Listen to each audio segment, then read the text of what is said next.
The National Institutes of Health is the nation's medical research agency, making important discoveries that improve health and save lives. Housed on 322 acres in Bethesda, Maryland, the NIH main campus has the feeling of a small city. There are 75 buildings on campus, all identified with a designated number, and some named for individuals who were supporters of medical research. The Wilson Building, Building 15, is named for Luke and Helen Wilson.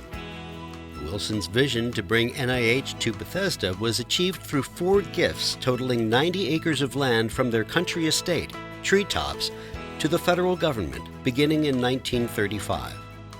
Building 1, the James Shannon Building, was completed in 1938 and dedicated by President Franklin D. Roosevelt. Dedicating this institute, I dedicate it to the underlying philosophy of public health. The NIH office of the director is located here. The Lawton Childs International House, Building 16, is also known as Stone House. Built in 1930, hundreds of eminent U.S. and foreign scientists are invited here each year to confer with resident researchers and conduct advanced studies in biomedicine and international health. Building 31, the Claude Denson Pepper Building, houses many of the 27 institute or center directors, their staff, and other support services, including the NIH Division of Police. NIH maintains its own campus fire, emergency medical, rescue, and hazardous materials services in Building 51. Shuttle services are provided throughout the day for employees, patients, and visitors. Additional shuttles provide connections to various off-campus facilities. The William H. Natcher Building, Building 45, houses the NIH Visitor Information Center. It also houses the Natcher Conference Center, a state-of-the-art facility that includes a 1,000-seat auditorium and video teleconferencing suites. The Lewis Stokes Laboratories, Building 50, is like many modern campus facilities designed for intramural research. Its open floor plan allows workstations to be located directly next to lab benches and exterior windows. The National Library of Medicine, Building 38, houses the largest biomedical library in the world. It contains one of the world's finest collections of old and rare medical works. Its print and electronic resources are searched billions of times each year by millions of people around the globe. It also conducts training and research in biomedical informatics and health information technology. The largest building on campus, and to many, the heart of the NIH campus, is Building 10. It's the nation's largest hospital focused on clinical research, covering 3 million square feet and employing more than 2,500 professionals. For over 60 years, it has produced cutting-edge treatments for the world's most deadly and damaging diseases and trained thousands of researchers working around the globe. It provides compassionate care for 10,000 patients a year. This is the National Institutes of Health Clinical Center. It combines 2 distinct structures. The original building is the Warren Grant Magnuson Clinical Center. The adjoining structure to the north is the Mark O. Hatfield Clinical Research Center, which opened in 2005. Both buildings were named for legislators who were powerful advocates for medical research. The North Atrium, where patients and visitors typically enter the clinical center, announces the distinctiveness of this building through its open space, abundant sunlight, the calming and inviting courtyards on either side, and a welcoming aroma from the coffee shop. The first floor consolidates all services that patients require upon admission to or discharge from the clinical center. The Hatfield side of the clinical center is designed to bring research scientists as close as possible to where patients are being treated and receive care, what's called bench to bedside or B to B. This space between the patient care section and the laboratories is intended to promote easy and informal collaboration between clinicians and scientists. It embodies the center's distinctive mission to rapidly translate scientific observations and laboratory discoveries into new approaches for diagnosing, treating, and preventing disease. In these labs, and others like them throughout the clinical center, physicians and researchers have made medical history.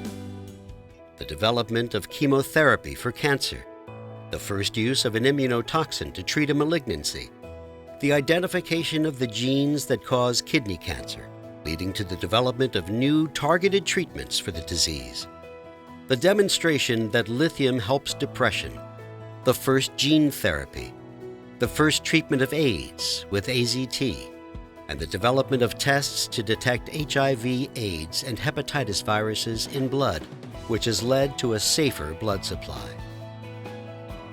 Approximately 1,500 studies are in progress here today, about half of them the first tests of new drugs or medical treatments.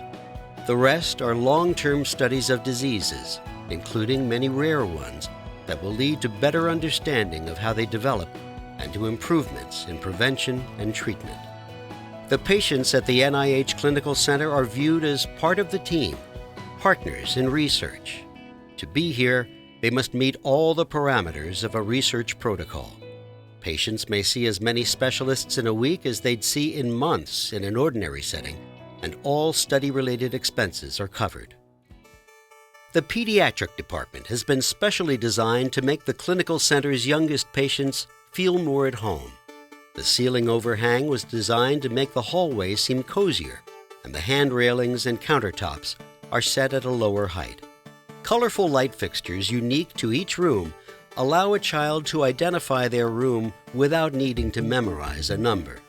Like all clinical center patients, they also enjoy state-of-the-art bedside entertainment that gives them access to TV, movies, email, internet, and games. Supervised playrooms give children a break from their daily treatment schedule and a chance to play with other kids. Patients are also offered academic support from NIH children's school teachers who coordinate with the patient's home school. Individualized instruction is available in either the patient's room or in the school's classroom. Pediatric outpatients and their families may stay at the Children's Inn, which lies just past the main entrance to the clinical center. Run on donations, it's a place like home. Guests make their own beds and their own meals. It allows children to stay together with their families during serious illness, reducing stress and facilitating healing through mutual support.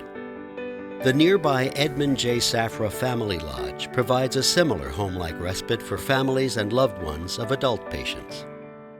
NIH recognizes that it's important to care for the mind and spirit as well as the body. All faiths are welcome at the 7th floor chapel.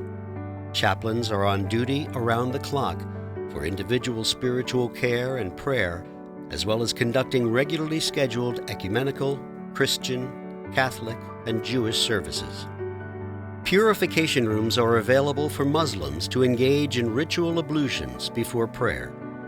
Arrangements for faith-specific needs which staff cannot address are made upon request. The patient library, also on the 7th floor, offers thousands of books, magazines, and newspapers.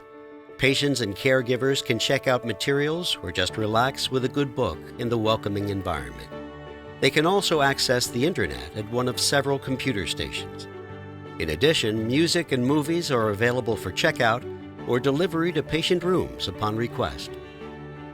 NIH staff have their own library on the 1st floor, an OpenStax biomedical research library that supports researchers with a collection of online and in-library resources. A bioinformatics support program provides researchers with powerful tools to analyze their data. The library also has translational and editing services to help in the preparation of research articles and manuscripts. Treatments at the clinical center depend on a steady supply of human blood. In a typical month, the center uses 600 units of red blood cells, 2,500 units of platelets, and 100 units of plasma. To ensure the demand is met, hundreds of volunteer blood donors visit the NIH Blood Bank. The NIH Clinical Center is a national treasure. an expression of the country's thirst for knowledge and its desire to make that knowledge useful to the world. The Clinical Center has earned the Lasker Bloomberg Award, the nation's highest award for public service, and was recognized for sustained and singular contributions to health. That unique combination, dramatic breakthroughs by an institution committed to the long haul and in service of a caring desire to improve human life, is the thought and the spirit that animates this vast enterprise.